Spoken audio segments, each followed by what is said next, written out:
श्री रामचरितमानस के बालकांड में गोस्वामी जी लिखते हैं कि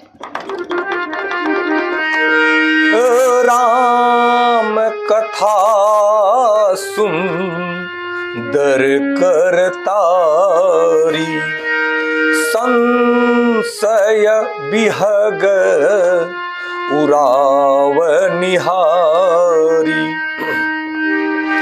राम कथा कली बिटप कुठारी, राम कथा कली बिटप कुठारी।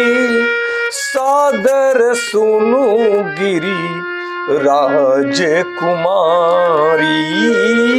सादर सुनु गिरी राजकुमारी।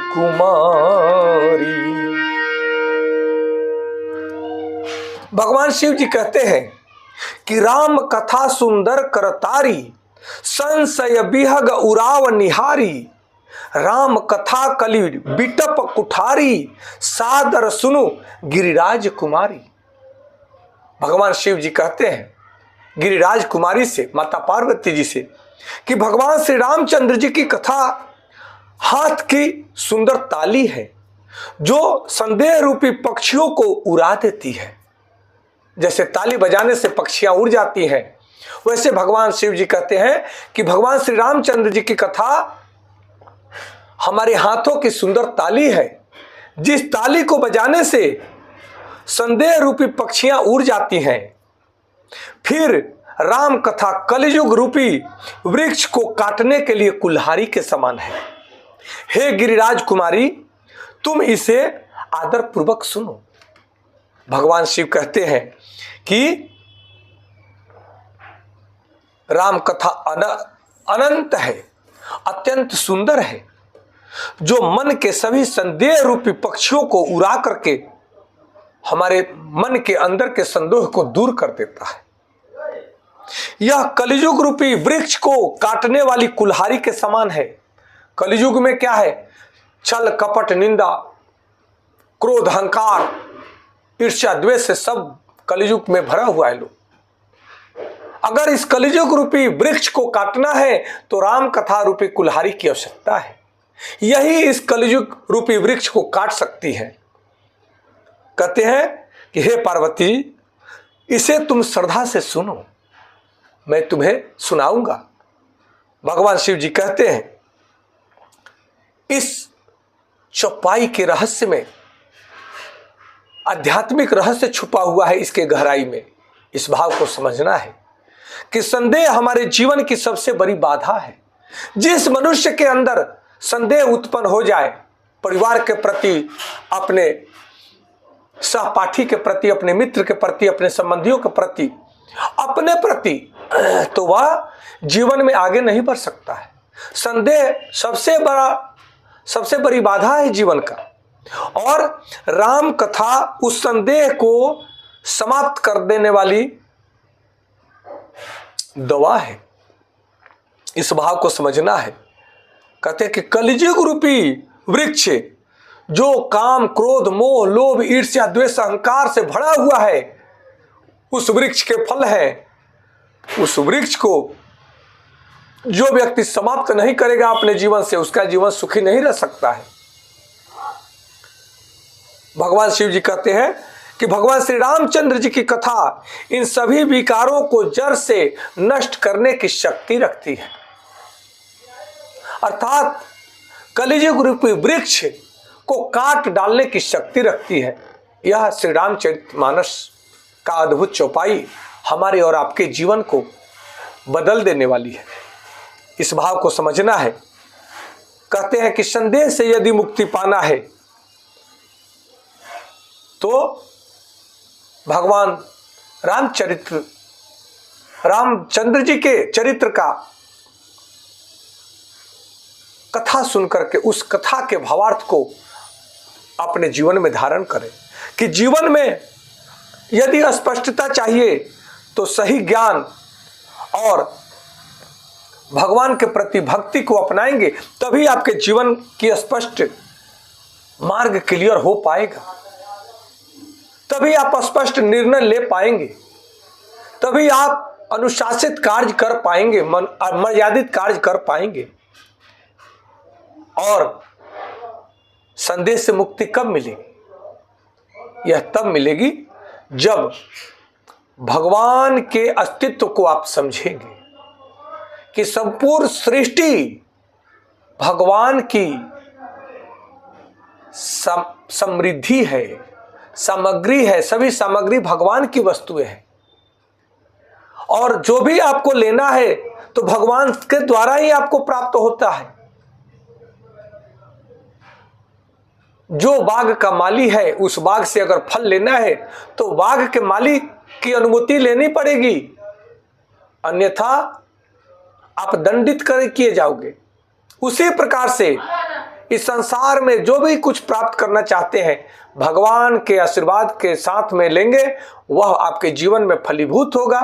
भगवान से बिना पूछे जबरदस्ती लेने का प्रयास करेंगे, अहंकार में लेने का प्रयास करेंगे, बेईमानी शैतानी से लेने का प्रयास करेंगे, वह आपके जीवन को कभी सुखी नहीं बना पाएगा। इस बात को समझना है। इसलिए मन की शुद्धिकरण राम कथा से होती है। राम कथा हमारे मन को शांति और पवित्र बनाती है, पवित्रता देती है। इस भाव को समझना है। और जिसका मन शुद्ध है, शांति है, जिसके मन में शांति है, जिसका मन पवित्र है, वह सदैव भगवान के चरणों में रहता है, भगवान के शरण में रहता है, और उस पर सदैव भगवान की कृपा बनी रहती है। वह जो भी कुछ करता है भगवान के लिए करता है, और जो भी उसके जीवन में चाहिए भगवान उसको पूर्ति करते हैं। इन बातों को समझना है। वही सच्चा भक्त है। कलियुग से रक्षा कैसे हो पाएगी? कलियुग अर्थात बुरे विचारों से, बुरी प्रवृत्तियों से, बुरे आचरण से, बुरी आदतों से कैसे मुक्ति मिलेगी? कहते हैं कि गिलास के पानी में गंदी पानी भरा हुआ है, गंदा पानी भरा हुआ है, उसमें हमें दूध डालना है। गिलास फुल है गंदे पानी से, उसमें दूध डल पाएगा? दूध अट पाएगा? उसके लिए क्या करना होगा कि गिलास के गंदे पानी को बाहर गिराना होगा। फिर भी उसमें अगर दूध डालते हैं तो दूध भी फट जाएगा, दूध भी गंदा हो जाएगा। इसलिए गिलास के गंदे पानी को बाहर निकालिए। और वो कैसे बाहर निकलेगा? वही हमारा मन है। मन में जो गंदगी भरी है वह कैसे बाहर निकलेगा? सद्गुरु की कृपा से, रामचरितमानस के कथा से वह बाहर निकलेगा। और बार बार सुनने से उसको मांजा जाएगा।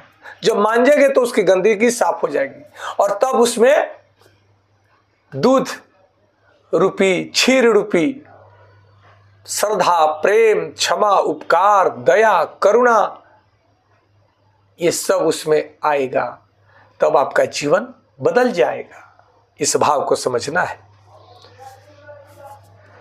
जब अच्छे विचार आते हैं तब बुरे विचार धीरे धीरे, या बुरी आदतें धीरे धीरे कमजोर पड़ने लगती हैं और वह धीरे धीरे समाप्त हो जाती है। वैसे ही रामचरितमानस की कथा सुन करके जब अच्छे अच्छे विचारों को आप अपने आचरण में धारण करेंगे तब आपकी आदत अच्छी आदत बनने लगेगी, और बुरी आदतें धीरे धीरे कमजोर पड़ जाएंगी, वो चली जाएंगी। क्योंकि जहां ध्यान होता है मजबूती वही है, ऊर्जा वही है। जहां से ध्यान हटेगा वहां से ऊर्जा समाप्त हो जाएगी, वह कमजोर पड़ जाएगा, वह चला जाएगा। इस जीवन के रहस्य को समझना है। इसलिए केवल राम कथा सुनना नहीं है, बल्कि सादर श्रद्धा के साथ में जो राम कथा सुनता है तभी उसके जीवन में परिवर्तन आता है। इसलिए राम कथा को सादर आदर के साथ में सुनना अति आवश्यक है। जीवन में अंधकार तब तक है जब तक ज्ञान का प्रकाश नहीं है। जब राम कथा रूपी ज्ञान का प्रकाश हमारे जीवन में आ जाता है तो हमारे जीवन को दिशा दे देता है। हमारे जीवन का अंधकार मिट जाता है, अज्ञानता, मूर्खता मिट जाती है। ज्ञान का प्रकाश जब हमारे जीवन में आता है, हमारा जीवन प्रवाहित होने लगता है, आनंद में प्रवाहित होने लगता है। इन सिद्धांतों को जानना है। इसलिए राम कथा से आप अपने संदेहों का अंत कर लेते हैं। जब संदेहों का अंत हो जाता है तो मन में शांति आती है, मन में निर्णायक क्षमता जागृत होती है। जहां कथा है वहीं शांति है। इसलिए राम कथा को श्रद्धा से सुनना हमारा परम कर्तव्य है और रामचरितमानस के आचरणों को अपने जीवन में धारण करना हमारा परम कर्तव्य है। तभी हमारा जीवन बदल जाता है। इन सिद्धांतों को जानना है। आज इतना ही। कल पुनः दूसरे चौपाई के साथ में मिलेंगे। आप सबको कोटि कोटि नमन। हर हर महादेव। जय माता पार्वती। जय श्री राम, जय श्री राम, जय श्री राम।